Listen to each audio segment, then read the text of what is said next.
नमस्कार दोस्तों, से राधे। होली से 8 दिन पहले का जो समय होता है उसे होलाष्टक कहा जाता है।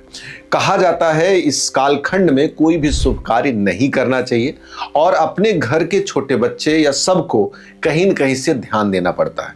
कारण क्या है? इन्फेक्शन, एलर्जी के साथ नजर, टोना, टोटका, इन ताकतों में वृद्धि हो जाती है। ऐसे कालखंड में विवाह आदि शुभ कार्यों को वर्जित किया जाता है, लेकिन कुछ ऐसे भी कार्य हैं जो किए जाते हैं क्योंकि उनको करने की कोई मनाही नहीं है। आइए इस वीडियो में हम डिटेल एक एक चीज पे बातचीत करते हैं कि होलाष्टक में क्या करना है, क्या नहीं करना है। आप देख रहे हैं अपना पसंदीदा चैनल ज्योतिष पंचांग। मैं अंशुल त्रिपाठी, आपका ज्योतिष विद एवं वास्तु शास्त्री। सबसे पहले बात करते हैं कि 23 फरवरी 2026 को होलाष्टक प्रारंभ हो रहा है। जगह 24 की भी चर्चा की गई है, लेकिन बनारस के ऋषिकेश पंचांग का जो डाटा है वो हम आपके सामने ला के रखें कि 23 फरवरी 2026 को ही होलाष्टक प्रारंभ हो जाएगा।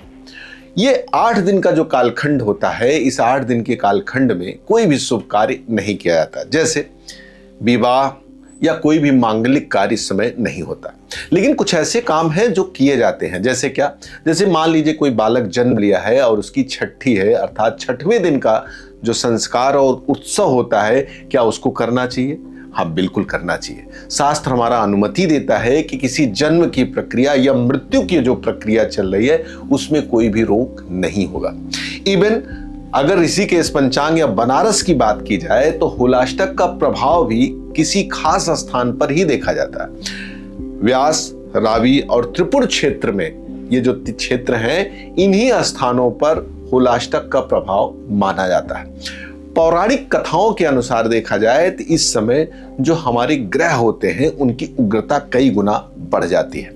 इस कारण से अगर किसी की कुंडली में मार्केस आदि कोई भी चीज चल रही होगी तो वो भी अपना निगेटिव प्रभाव प्रदान करते हैं। इसीलिए होलाष्टक के दिनों में आदमी ज्यादा यात्रा या शुभ कार्यों में हाथ नहीं डालता।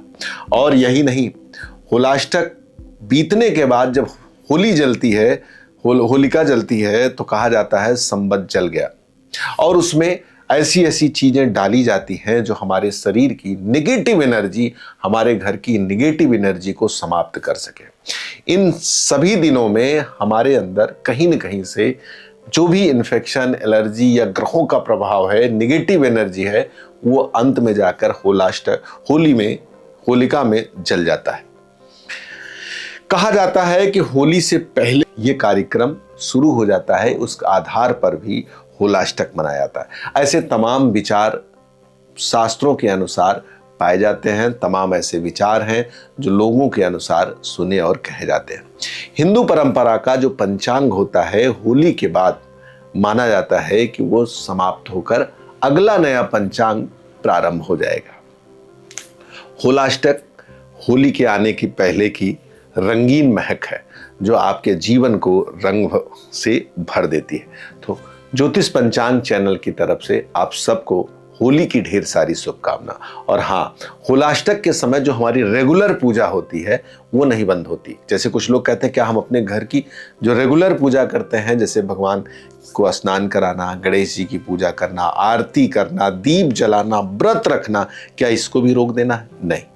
ऐसे जो शुभ काम है, जो नित्य किए जाते हैं, उनको बिल्कुल नहीं बंद करना है, उसको आपको करते रहना है, उसमें कोई कमी नहीं। कोई नया शिशु आ गया है तो उसके भी शुभ कामों में कोई कमी नहीं रखनी है। जो हमारे मुंडन कार्यक्रम है, जनेऊ है, परीक्षा है, विवाह है या कोई नया वाहन है, इन सब चीज़ों को अगर खरीदना है तो सोचना चाहिए कि खरीदें कि ना खरीदें। शास्त्र अनुमति देता है कि ना खरीदें और शास्त्र कहता है कि इस समय आप कोई भी नया शुभ काम बिल्कुल प्रारंभ ना करें। लेकिन दूसरी तरफ बनारस के पंचांग की यह भी बात है, इसका निगेटिव प्रभाव किसी खास क्षेत्रों में पाया जाता है और जगहों पे इसका प्रभाव नहीं देखा जाता। वीडियो पसंद आई हो तो लाइक करें, सब्सक्राइब करें और शेयर करना बिल्कुल ना भूलें। कुंडली दिखानी है, वास्तु के बारे में जानना है, ज्योतिष सीखना है या होली में क्या ऐसा करें जो आपके घर की सुख और समृद्धि को बढ़ाए, तो दिए नंबर पर कॉल करके आप हमसे सीधे बातचीत कर सकते हैं। नमस्कार, से राधे।